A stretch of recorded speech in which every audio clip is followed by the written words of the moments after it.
Hello friends, आज के video में हम बात करने वाले हैं कालाजार प्रोग्राम के बारे में, जो कि काय चिकित्सा के लिए भी इम्पोर्टेंट है फाइनल ईयर के लिए, और साथ ही साथ थर्ड ईयर के लिए भी इम्पोर्टेंट है। तो चलिए बात करते हैं कालाजार कंट्रोल प्रोग्राम के बारे में।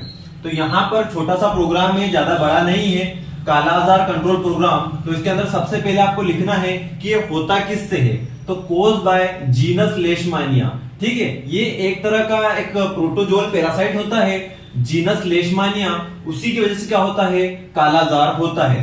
अब बात करें कि इंडिया के अंदर इसका कौन सा वेरिएंट होता है, तो इन इंडिया लेशमानिया डोनावन करके होता है, ठीक है। इंडिया के अंदर कौन सा होता है, लेशमानिया डोनावन, और मेन कौन सा है हमारा, कोज बाय जीनस लेशमानिया। ये एक तरह की क्या होती है, प्रोटोजोल पैरासाइट है, उसकी वजह से कालाजार होता है। इन इंडिया लेशमानिया डोनावन नाम से प्रेजेंट होता है। आगे बात करें कालाजार मैग्नीट्यूड की।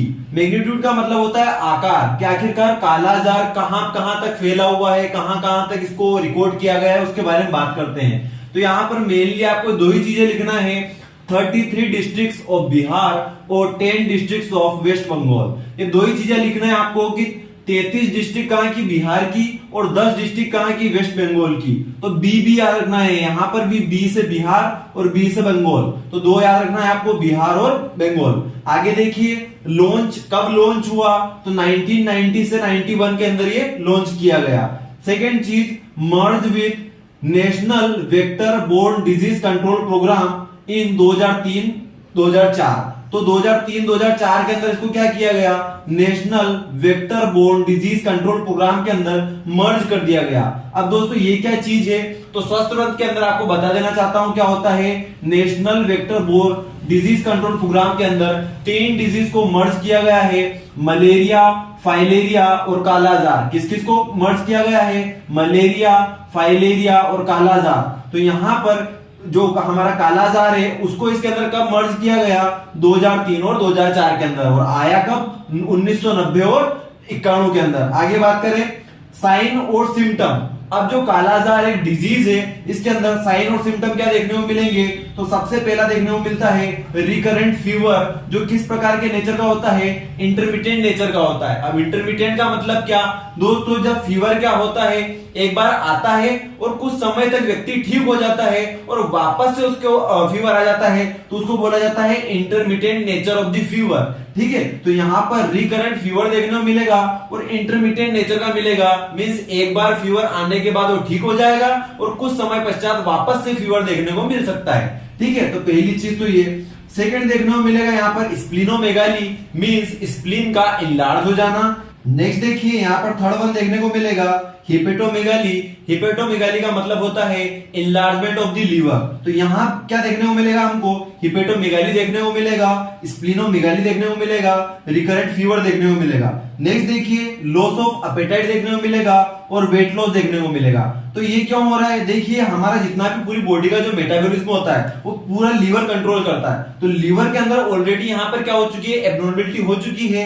हिपेटोमेगाली के साथ साथ में यहाँ जो हिपेटोसाइट्स होती है, जो लीवर की सेल्स होती है, उसके अंदर भी प्रॉब्लम होती है, उसके अंदर भी एब्नॉर्मलिटी आती है। उसकी वजह से बॉडी का क्या होता है, जो मेटाबॉलिज्म होता है वो बिगड़ जाता है। तो यहाँ पर क्या है, व्यक्ति को भूख भी नहीं लगेगी, तो लॉस ऑफ एपेटाइट हो जाएगा।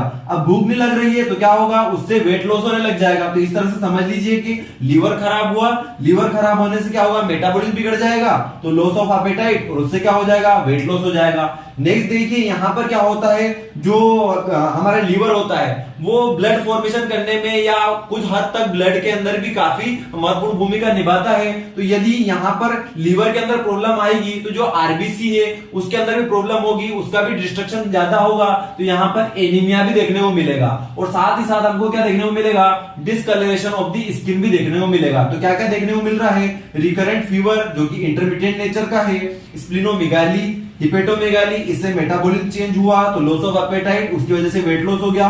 लीवर के अंदर प्रॉब्लम आ रही है तो ब्लड डिसऑर्डर होगा, तो एनीमिया भी होगा और डिसकलरेशन ऑफ द स्किन भी देखने को मिलेगा।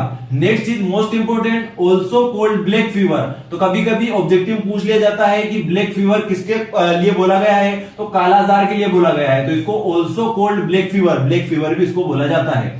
आगे बात करें डायग्नोसिस की, किसको कैसे पता करें कि बॉडी के अंदर कालाजार है, तो यहां पर लिखना है आपको, a case of fever of more than 2 weeks duration not responding to anti malarials and antibiotic. यदि ऐसा केस है जिसको फीवर आया हुआ है और 2 वीक से ज्यादा हो चुके हैं, लेकिन उसको यदि हम एंटी मलेरियल ड्रग दे रहे हैं और एंटीबायोटिक भी दे रहे हैं तो भी वो फीवर ठीक नहीं हो रहा है, तो वो क्या चीज है? कालाजार है। क्या लिखना है? A case of fever of more than 2 week. यदि ऐसा केस, फीवर का ऐसा केस जिसको बुखार आए हुए, फीवर आए हुए 2 वीक हो चुके हैं, उसके बाद भी उसके ऊपर एंटी मलेरियल्स और एंटीबायोटिक ड्रग वर्क नहीं कर रही है, उससे वो ठीक नहीं हो रहा है, तो वो क्या है? कालाजार है। आगे बात करें ट्रीटमेंट की, तो ट्रीटमेंट के अंदर बुक के अंदर बहुत सारी ड्रग दे रखी है, लेकिन आपको 2 ही याद करना है, एम्फोटेरिसिन बी और लाइपोसोमल एम्फोटेरिसिन बी। क्या याद करना है? एम्फोटेरिसिन बी और लाइपोसोमल एम्फोटेरिसिन बी। ये क्यों लिखी मैंने? क्योंकि ये उस टाइम की ऐसी ड्रग है जो क्या करती थी? इंडिजियस मैन्युफैक्चर थी। इंडिजियस मैन्युफैक्चर मींस जो भारत के अंदर ही बनाई जा रही थी। Register for sale and use, तो किसके लिए रजिस्टर थी? किसके लिए? बेचने पर और यूज करने के लिए रजिस्टर थी। तो इन 2 ड्रग को आपको याद रखना है, एम्फोटेरिसिन बी और लाइपोसोमल एम्फोटेरिसिन बी। जो कैसी थी?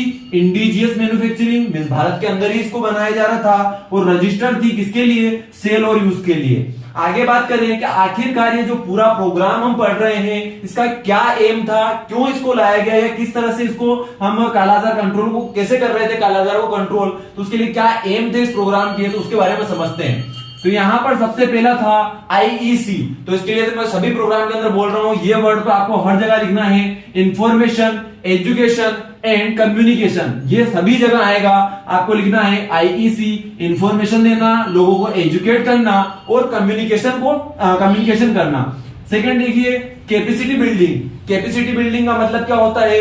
लोगों की इम्यूनिटी को बढ़ाना, ताकि क्या कर सके? वो कालाजार के अगेंस्ट लड़ सके, आसानी से उसको बॉडी के अंदर उसको हमारा इम्यून रिस्पॉन्स ठीक से वर्क कर सके और कालाजार ना हो, तो उसके लिए कैपेसिटी बिल्डिंग करना। नेक्स्ट देखिए early diagnosis and complete treatment. तो कोशिश करें कि जितनी जल्दी हो सके कालाजार को डिटेक्ट किया जाए और उतनी ही जल्दी उसका कंप्लीट ट्रीटमेंट किया जाए। तो ये क्या था? Early diagnosis and complete treatment. आगे बात करें वेक्टर कंट्रोल। वेक्टर का मतलब क्या? वाहक, जिसकी वजह से कालाजार हो रहा है। तो किसकी वजह से हो रहा है? लेशमानिया डोनावन की वजह से।